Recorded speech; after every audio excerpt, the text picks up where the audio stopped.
Hola a todos y bienvenidos a su podcast con el abogado Guevara.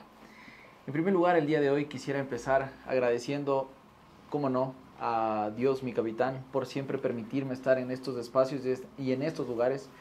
Me parece imprescindible poder empezar un podcast, no sin antes agradecer al único ser celestial que me ha podido traer hasta este momento. Y es imposible para mí no reconocer su presencia en mi vida, y quiero empezar hoy este podcast muy querido para mí, queriendo agradecer a Dios, mi capitán, por todo. Muchísimas gracias. Hoy tengo de invitado a un gran amigo aquí. Tengo a Andrés Mena. Andrés Mena se desarrolla también en el derecho penal. Me dijeron, yo cuando hice hice en mi Instagram, hice como una especie de preguntas, y a quién quiere que invitemos, puse abogado penalista, constitucionalista, laboralista.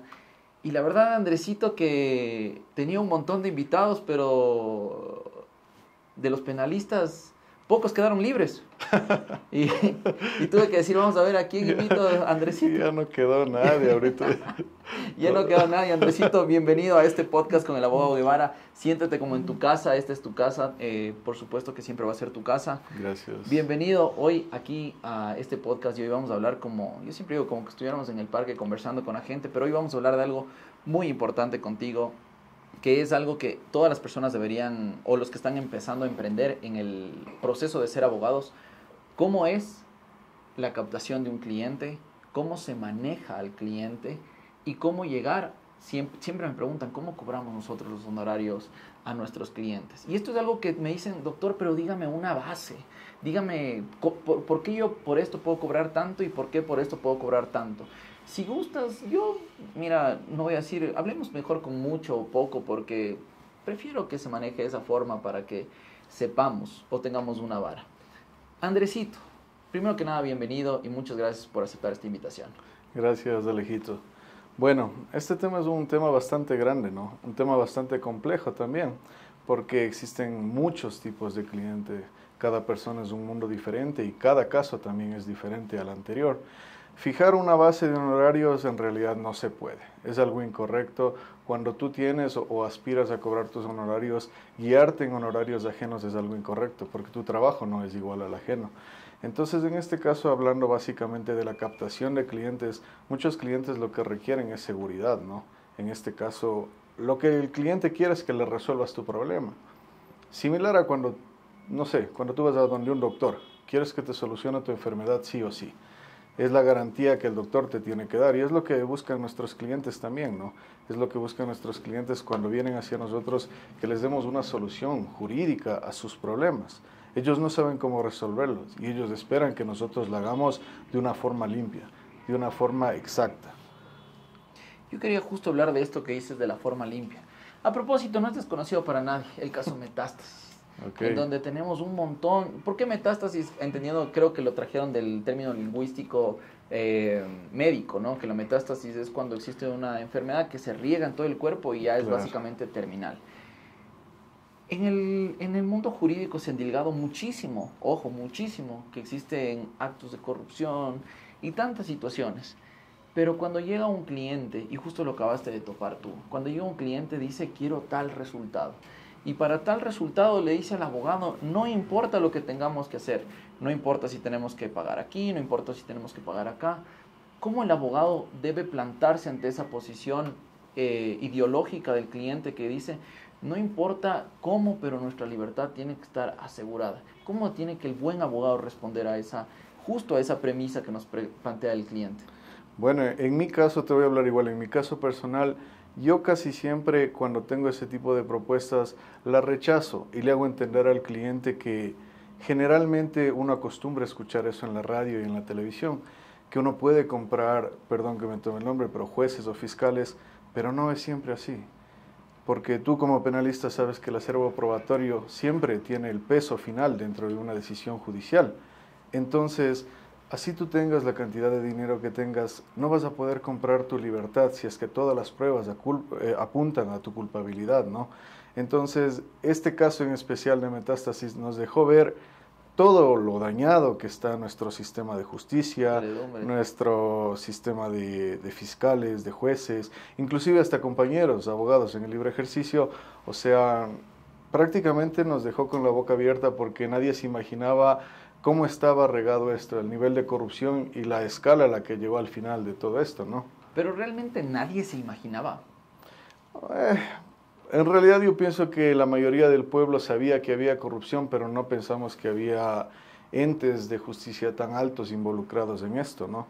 O sea, se sabía y era un secreto a voces que en efecto quizá tal vez alguien estaba involucrado, pero ahora ya hay un caso abierto en el cual la fiscal general del Estado está apuntando a ciertas personas y diciendo que ellos tenían responsabilidad penal con varios, en este caso, personas privadas de libertad, que tenían vínculos, que tenían inclusive hasta coimas, muchas cosas que ya hay una prueba fidedigna de que en efecto estaban involucrados. Antes era un secreto a voces, pero nadie se atrevía a acusar.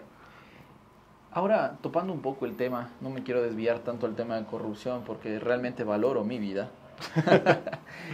Yo quiero topar un tema franco. ¿Cómo es captar un cliente? Para todos los que recién empiezan su negocio. Este negocio, yo te cuento, Andresito, el mío, personalmente, empezó hace aproximadamente, empecé hace unos 7 años. Y en esos 7 años fue complicadísimo, y quiero dejar algo claro a todas las personas. Para mí fue complicadísimo empezar a tener clientes que confíen en mí. Yo tenía 24 años. Por aquí justamente está el productor, que lo veo muy joven, y me asombra porque yo me identifico con él, porque yo me habré visto así de joven. Pero cuando tú demuestras con tu capacidad que tu juventud no tiene nada que ver con tu inexperticia o falta de experiencia, ¿cómo es llegar al cliente? ¿Cómo el abogado que está ahí queriendo emprender su oficina jurídica, tú le recomendarías, de esta forma nosotros podemos hacer captación? Porque la captación del cliente es lo más complicado. Por ejemplo, tú, Andresito, ¿cómo empezaste, si lo vamos a decir en el mundo del derecho, entendiendo la captación de un cliente? Bueno, yo en lo personal empecé básicamente con mi familia y es lo que muchas personas no quieren y no saben. Muchos abogados que están empezando deben tener claro que dentro de su propia familia hay muchos casos por resolver, divorcios, pensiones alimenticias, casos pequeños, y debes empezar por ahí. No puedes entrar al mundo de la abogacía y esperar que te toque un caso enorme, un caso de droga o de muerte e intentar salir victorioso en ese caso. Porque si estás empezando tienes que empezar por algo bajo. Eso es una ley de vida, siempre tienes que ir por pasos. Entonces, en mi experiencia, yo generalmente siempre tuve mis primeros casos dentro de mi familia. Casos pequeños, casos de pensiones alimenticias, por ahí un divorcio, por ahí una donación, casos muy pequeños. Y en base a esos casos, tuve la oportunidad de darme a conocer para los amigos de mis familiares y poco a poco ir avanzando. Hay que ser claros también que si no tienes en tu familia, tienes que salir a buscar. Los casos no van a venir a ti. Tú tienes que darte formas para ir a buscar. En mi caso personal, generalmente yo también empecé tarjeteando en la unidad de flagrancia, en la Patria y 9 de octubre. Entonces, fue algo pequeño, pero desde ahí me tocó. Me tocaba regalar mi trabajo al inicio. Tenía que regalar mi trabajo. Y yo creo que toda la gente se identifica con esto que acabas de decir, casi regalar tu trabajo, porque al inicio, cuando tú eres un principiante, ¿qué cobras? Cobras $50, $100, siendo ya un profesional, y más cuando sigues avanzando en el mundo, ya tienes una maestría, tienes una especialización, tienes un diplomado nacional o internacional, y te toca. Pero justo dijiste salir a buscar. Y en esto hay que tener mucha humildad. Mira, yo pienso en lo general que cuando a ti te tocan los días duros, cuando no eres hijo de una persona adinerada, cuando no provienes de un abolengo reconocido, cuando no eres de la crema innata, mejor dicho, y te toca empezar desde abajo, que es para mí lo más valioso, no solo en el derecho, sino en la vida. Te toca tener esa humildad de saber que cuando tú empiezas en cualquier profesión, no es que ya eres el gran abogado, o que ya eres el gran, no sé, periodista, o que ya eres el gran político, o que eres el gran productor. No, yo creo que a todos nos ha tocado pasar por una escuela de formación. Pero en esa escuela de formación hay que tener muchísima humildad para poder aguantar los días malos. Y con referencia a eso te quiero hacer una segunda pregunta. El lugar en donde estás importa mucho, y esto yo quiero que lo entienda la gente. si tú vas a un abogado, por ejemplo, sin desmerecer a nadie, no quiero que esto se vea como un tema clasista o como un tema de desmerecer a nadie. Que se va a ver. Espero que no, porque no es mi intención realmente. Mi intención es generar empresarialmente una idea a todos los que quieren empezar en esto. Pero si tú vas, por ejemplo, vienes a la Carolina y vienes tu abogado y tienes una oficina grande y tu abogado te refleja esa confianza. Y de pronto estás recién empezando y vas a un lugar pequeño, de pronto están las mismas casas que es donde se empieza. ¿Esto tiene un impacto sobre el cliente o esto es no muy importante? Verás, es un 50 y 50.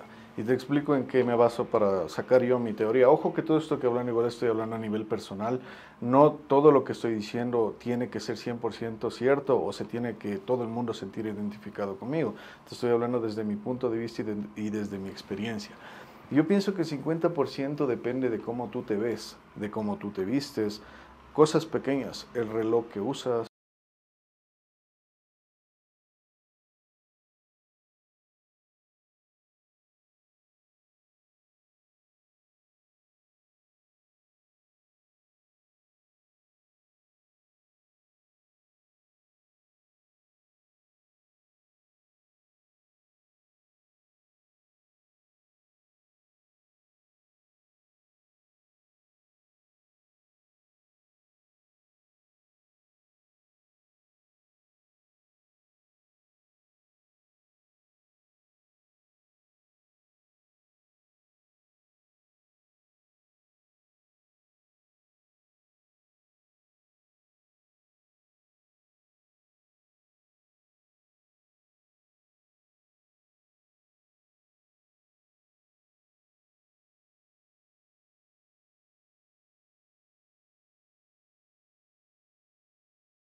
Ahora, en el derecho penal, solo esto fue un comentario aparte. En el derecho penal, y esto es lo que mucha gente, no sé si has escuchado, que dice, yo no hago derecho penal porque no quiero terminar así o asado y cocinado, no voy a ser tan explícito para que no...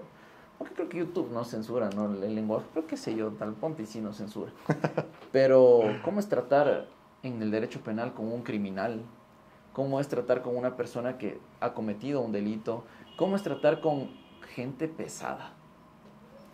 Bueno, en este caso sigue siendo gente, siguen siendo seres humanos y siguen teniendo los mismos derechos que otras personas. Y desde ahí tenemos que partir, porque si bien es cierto se ha estereotipado que toda persona privada de libertad tiene o que pertenecer a una banda criminal o a un grupo criminal, pero no es así, porque hay muchas personas que en realidad cometieron el delito, que están inmiscuidos en un juicio, pero que no son parte de una organización criminal. Ahora, desde mi punto de vista y desde mi perspectiva, cuando tú trabajas con alguien, lo único que esa persona es lo que te exige es un trabajo bien hecho. E independientemente de que pertenezca o no a un grupo criminal, esa persona te paga por hacer un trabajo bien hecho. Entonces yo pienso que ahí es esta parte donde muchas personas tienen miedo. ¿Por qué? Porque piensan que de forma obligada tienen que cumplir sí o sí lo que le diga el cliente. Entonces, pero no es así. Hay muchas personas, si tú le hablas al cliente de frente, si tú le dices al cliente, mire, hay esto, no se puede hacer, así me dé $1.000.000, no lo voy a lograr, el cliente va a entender, porque como te dije al inicio, es un ser humano. Entonces él va a coger su dinero y se va a ir a donde otro abogado. Pero esa es la parte, como tú dijiste, no le gusta escuchar a la gente. Un abogado que te es sincero, generalmente la gente no te contrata cuando no te conoce. O cuando eres muy sincero te dicen, mire, sí, ¿sabe qué? Yo consulté con otro abogado y él me dijo que sí me saca. Él me prometió que sí me saca. Y ahí es cuando entra este conflicto de intereses y la corrupción de por medio del sistema. Sabes que a mí me pasó una vez, un día, y esto no sé si les va a pasar a todos los abogados, pero esto es algo que es el talismán o el hecho de ser bueno o muy malo. Cuando eres o te empiezas a hacer de una fama y te empiezas a ser un poco muy bueno, digámoslo así, te empiezan a llamar personas. Y a mí un día me llaman, yo estaba en mi oficina tranquilo y escucho una voz fúnebre, así como la de Andresito cuando está con la voz reseca, me dice, aló, me dice, doctor Guevara. Ay, hijo de madre, no sé, a mí la presión se me fue al cielo. Dije, ¿yo qué hice? Yo no estoy en ningún caso complicado. Y le digo, sí. Me dice, soy tal persona. Y yo le digo, ¿y cómo consiguió mi número? Tranquilo, me dice, oiga, usted me puede dar con un caso. Y yo, lo primero que dije, ya era grande, pues 31 años, yo pienso que ya ser grande. Porque cuando me hubiera cogido de guagua 24, 25, 26 años, claro, yo me llenaba en los pantalones. Y le digo, ya. Y me dice, estoy en tal lugar. ¿Y crees que mi imprudencia de los 31 años, cogí el carro, viajé 4 horas y fui a donde estaba la persona, porque dije, yo no me voy a dejar. Y cuando entré y le vi a la persona, y por eso te preguntaba cómo lo manejas, me dijo, yo soy tal y tal.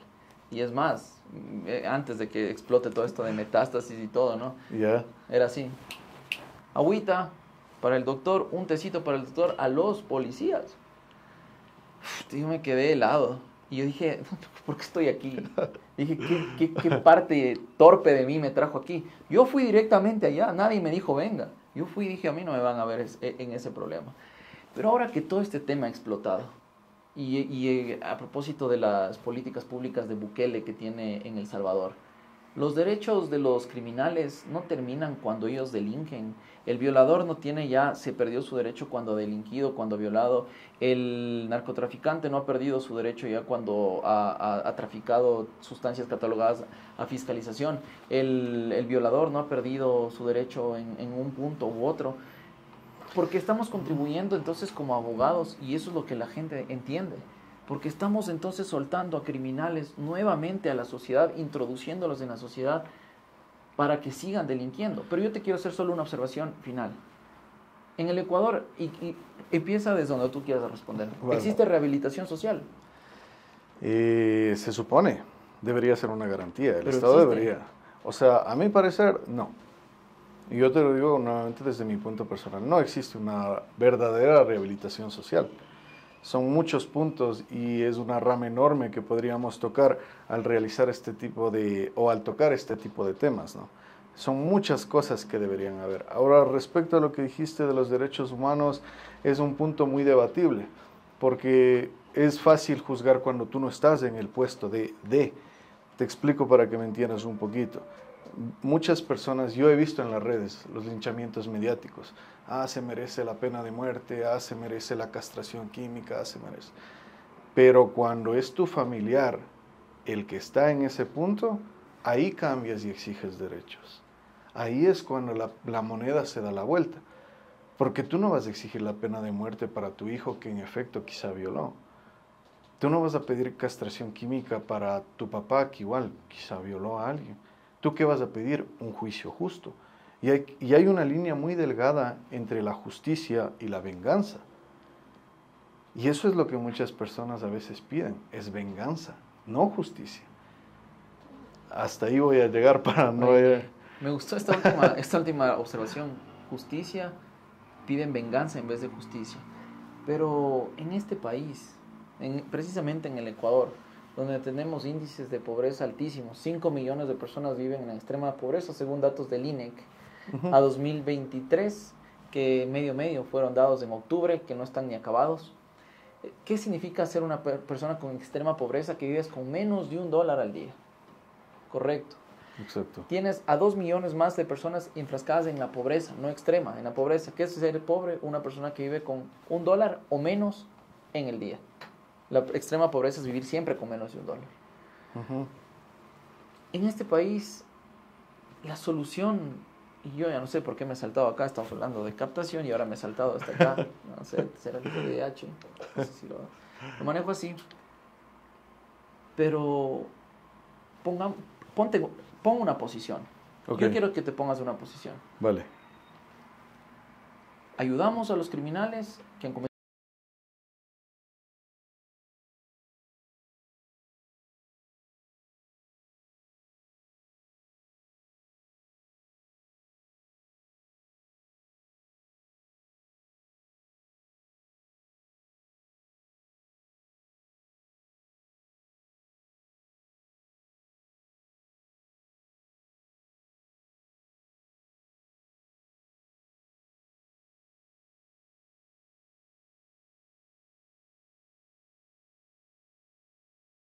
Lo que hacemos es ayudar a discernir si en realidad se cometió o no el delito. Y tú lo sabes como penalista, que nosotros en el acervo probatorio logramos definir y convencer a los jueces que básicamente si es que es culpable o es inocente. No es que nosotros vamos y decimos, listo, él es inocente y ahí me lo llevo y le sueco. No, es un sistema muy difícil y muy complejo. Pero vuelvo y te repito, yo considero que todas las personas tienen derecho, que tienes mucha razón. En efecto, hay mucha pobreza en el país y hay índices que en realidad yo desconozco, que tú los acabas de mencionar, pero esto no justifica que tengamos que seguir viviendo en lo mismo, sino se debería ir en realidad contra las cabezas, contra el Estado. Y eso es lo que muchas personas no entienden. Muchas personas se esperanzan en que llegue un gobierno nuevo y este gobierno nuevo cambie todo. Y la mayoría de personas no saben eso, que en realidad los gobiernos van a seguir igual si siguen con las mismas leyes. Una reforma de leyes es lo que necesita el país para cambiar, no un cambio de gobierno, porque el gobierno va a venir, pero si las leyes siguen igual, todo va a seguir siendo igual. Tiene que haber una reforma de leyes para que todas esas cifras cambien. Cuando saquen de la ignorancia a esa parte pobre de la sociedad, ahí vamos a tener todo cambiado. Pero al gobierno no le conviene eso y es algo que muchas personas no lo reconocen. Es decir, hay una frase, me acuerdo de Antonio Salamanca, autor también bastante dirimente de esto. Él decía que al pobre, y esto yo no lo digo, insisto, bueno, ya miren, yo lo quiero decir y lo voy a dejar claro, no lo quiero decir en ningún sentido clasista. Al pobre no le das la opción de salir de la pobreza, pero cuando el pobre elige el camino de la delincuencia, caes con todo el peso del Estado para fundirlo en un punto tal en que sus derechos son anulados. Y con esta última reflexión yo quiero ir terminando esto. Si en este país la mayoría de la delincuencia, creería yo, está endilgada a estas cifras tan alarmantes de pobreza que siguen creciendo y acrecentándose mes tras mes, año tras año, tú has dicho que el derecho de los criminales debe ser respetado, pero sin embargo, y aquí yo te hago esa reflexión que tú hiciste, no voy a tomar nunca puntos personales, pero si el delincuente mata a alguien de mi familia, si el delincuente viola a alguien de mi familia, si el delincuente se mete con lo más atesorado que tengo yo como persona, justo ahí, quiero atacar ese punto. El abogado penalista es descorazonado ya. ¿Cómo es que puede estar ante tanto maldad y salir impoluto? Como yo pienso, no sé, yo en un punto a veces me asusto y digo, claro, ya no pierdes humanidad porque ya lo ves tan a diario y ya no es tan sorprendente. En efecto, es lo que tú estás diciendo. Vivimos a diario involucrados en eso. Hemos alimentado nuestro cerebro con tantos casos, con tantas cosas, que simplemente pasa sería nuestro trabajo. Similar a los doctores, como lo topé hace unos minutos antes. Yo, en lo personal, no podría realizar la autopsia a un cadáver, yo. Ni así estuviese con doctores al lado y de día y en un par. No, no podría. Pero hay doctores que lo hacen a diario y lo hacen como su trabajo. Hay doctores que a diario ven morir niños con cáncer, hay doctores que ven a diario morir niños con SIDA y salen ellos y te dan la noticia. Ellos tienen que dar la noticia a sus familiares, así como nosotros damos la noticia a veces, perdimos el caso. Tiene que ir a un centro de rehabilitación social por tantos años. A nosotros fue un caso más, pero esa familia se queda destruida emocionalmente. Pero nosotros no, nosotros seguimos con nuestro día a día. Entonces yo pienso que es parte de nuestro trabajo, así como los médicos. Al principio les afecta, posterior a eso ya se vuelve el diario vivir. Bueno, yo simplemente de eso no me puedo pronunciar muchísimo porque, bueno, la humanidad nunca debe perderse, al menos en el derecho. Hay un autor que se llama Hans Kelsen que habla de la teoría pura del derecho. Y en la teoría pura del derecho justamente él trata de sacar todas las partes emotivas, emocionales del derecho, dejarlas a un lado y entrar en el punto irrestricto del cumplimiento de una normativa o del cumplimiento de una legislación prudente. Andresito, yo quiero agradecerte mucho. ¿Sabes por qué? Simplemente por el hecho de poder contribuir un poco a la comunidad jurídica. Tengo personas con las que puedo topar diferentes puntos y topar con personas como tú, yo quiero que sepa la gente del otro lado de las pantallas que es muy, muy, pero muy importante que tengan ese conocimiento. Sobre todo los que quieren ser abogados penalistas, déjenme decirles algo mirándole a los ojos. Para estar aquí se necesita de 3 cosas muy importantes. El primero es un gran conocimiento. El segundo es un gran valor. Hay que tener muchísimo valor para estar en el derecho penal. Y el tercero y el más importante es un alma de no corrupción. No se olviden de todo lo que ha pasado hoy en los medios nacionales, no se olviden de todas las personas implicadas en casos de corrupción, abogados implicados en casos de corrupción, jueces implicados en casos de corrupción. Es justamente eso lo que no tenemos que replicar, es justamente eso lo que tenemos que apartar de esta profesión que ha sido empañada durante muchísimos años por malos elementos que han hecho que nuestra profesión se vea como una fuente de corrupción y no es lo correcto.